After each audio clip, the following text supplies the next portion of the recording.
What's up mga kalingap? Welcome back sa ating channel. Ronio Mix Vlog, isang mapagpalang araw po sa lahat. Kung nga bago ka pa lang dito, please don't forget to like, share, subscribe and hit the notification bell para updated po tayo tuwing may bago tayong video upload. Suportahan po natin palagi ang ama ng Kalingap Kuya Val Santos Matubang, Ate Edna Vlogs at Kalingap Rab, Kalingap Reactors, Kalingap Partners, K-Boys. At suportahan din po natin ang lahat ng mga charity vloggers sa buong Pilipinas na walang sawang tumutulong sa mga kababayan nating mahihirap at nangangailangan ng tulong. For today's video, pag-uusapan natin ang super nakakakilig na meet and greet ni na Krista at Kalingap Mikoy sa Hong Kong. Grabe mga bes, pinag-usapan talaga ang sweet kantahan nila na talagang nagpa-soft sa puso ng Team Kalingap. Pero teka lang, may twist tayo ngayon ha. May mga nagsasabi kasi na sobra daw maging overprotective si Mikoy kay Krista. Tama lang ba yun? O medyo sumusobra na? Alamin natin. Okay, let's go. Una sa lahat, hindi natin maikakaila, grabe ang chemistry nila. Habang kumakanta sila sa stage, kitang-kita mo yung titigan, yung ngitian, at yung parang mundo nila silang dalawa lang. Yung mga supporters sa Hong Kong, talagang napasigaw sa kilig.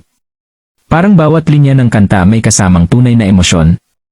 At aminin natin, iba talaga kapag ang dalawang tao ay kumakanta hindi lang gamit ang boses kundi gamit ang puso. Kaya hindi nakakapagtaka kung bakit lalong dumami ang Team Kalingap, supporters na nagmahal sa kanila at patuloy na sumuporta. Pero ito na nga, may mga netizens na napansin na parang masyadong bantay sarado si Mikoy kay Krista. Kapag may lalapit, nakaalalay agad. Kapag may magbibiro, parang may konting pag-iingat agad. Ang tanong, mali ba yun? Sa totoo lang, depende yan sa intensyon.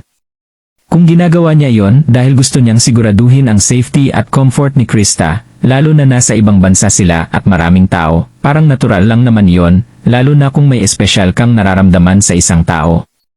Pero kung aabot sa punto na nawawala na ang sariling space o freedom ni Krista, doon na siguro kailangan ng balance.